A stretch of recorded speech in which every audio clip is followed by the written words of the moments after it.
गुरुर्ब्रह्मा गुरुर्विष्णुः गुरुर्देवो महेश्वरः गुरुः साक्षात् परब्रह्म तस्मै श्रीगुरवे नमः। वसुदेवसुतं देवं कंसचाणूरमर्दनं देवकी परमानन्दं कृष्णं वन्दे जगद्गुरुं। हरि ओम तत्सत्। हरि ओम तत्सत। हरि ओम तत्सत। सद्गुरुनाथ भगवान की जय। चैतन्य आश्रम, आळंदी देवाची, पुणे, महाराष्ट्र, भारत।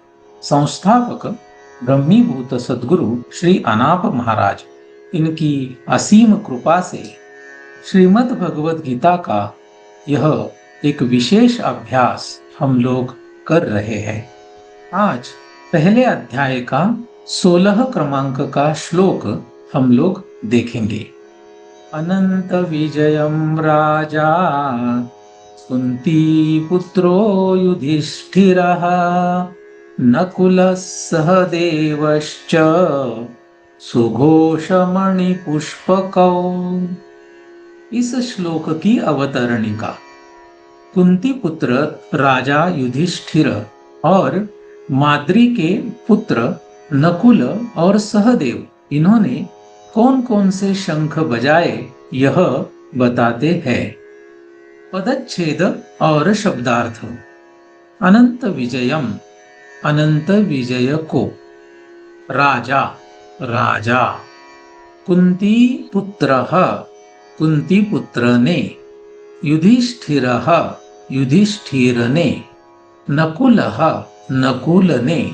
सहदेवः, सहदेव ने।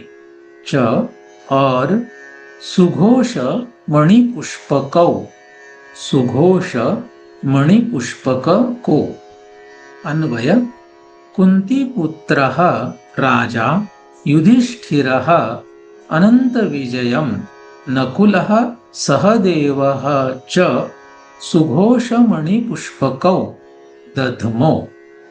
यहाँ पर दधमो यह शब्द श्लोक में नहीं है, फिर भी हम लोगों ने यह वाक्य जो है पूर्ण करने के लिए उसको ब्रैकेट में लिखा है और फेंट कलर में लिखा है। अगर हम लोग विसर्ग संधि के नियम देखते हैं तो कुछ शब्द कैसे होंगे। कुंती पुत्र, इस शब्द में जो विसर्ग है उसके बाद र आने के कारण विसर्ग का उ होगा। पुत्र, इसमें जो अ है और उ, इन दोनों को मिलाकर ओ होगा और शब्द बनेगा कुंती पुत्रो।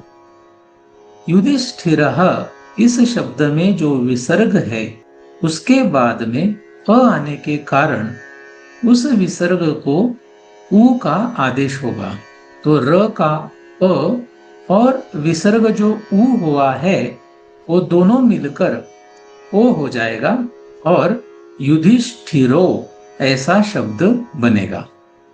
नकुलः, इस शब्द के बाद स आने के कारण विकल्प से आप विसर्ग को विसर्ग रख सकते हो या फिर सहलंत लिख सकते हो। सहदेवः, इस शब्द के बाद च आने के कारण विसर्ग को श करना चाहिए। अन्वयार्थ। कुंती पुत्र राजा युधिष्ठिर ने अनंत विजय को नकुल और सहदेव ने सुघोष और मणिपुष्पक को बजाया। सरलार्थ। कुंती पुत्र राजा युधिष्ठिर ने अनंत विजय नामक शंख को उसी तरह माद्री के पुत्र नकुल और सहदेव ने सुघोष और मणिपुष्पक इन शंखों को बजाया। कुछ शब्द देखते हैं। युधिष्ठिर, युद्ध में स्थिर रहने वाले, ऐसा इसका शब्दार्थ है। युधिष्ठिर पांडवों में सबसे बड़े भाई हैं। यम से कुंती को वह प्राप्त हुए हैं। वह भाला चलाने में निपुण है। वह कभी भी झूठ नहीं बोलते। इनके नाम से युधिष्ठिर संवत यह शक है। अनंत विजय यह धर्मराज यम से प्राप्त शंख युधिष्ठिर का है। इसकी जो ध्वनि है वह अनंत तक जाती है। इसको साक्षी मानकर पांडवों ने दिग्विजय प्राप्त किया, साम्राज्य को अनंत तक फैलाया। नकुल सहदेव दोनों जुड़वा भाई हैं। माद्री को दिव्य चिकित्सक अश्विनी कुमारों से वह दोनों प्राप्त हुए हैं। नकुल सुंदरता, तलवारबाजी और घोड़ों के प्रजनन एवं प्रशिक्षण में कुशल है।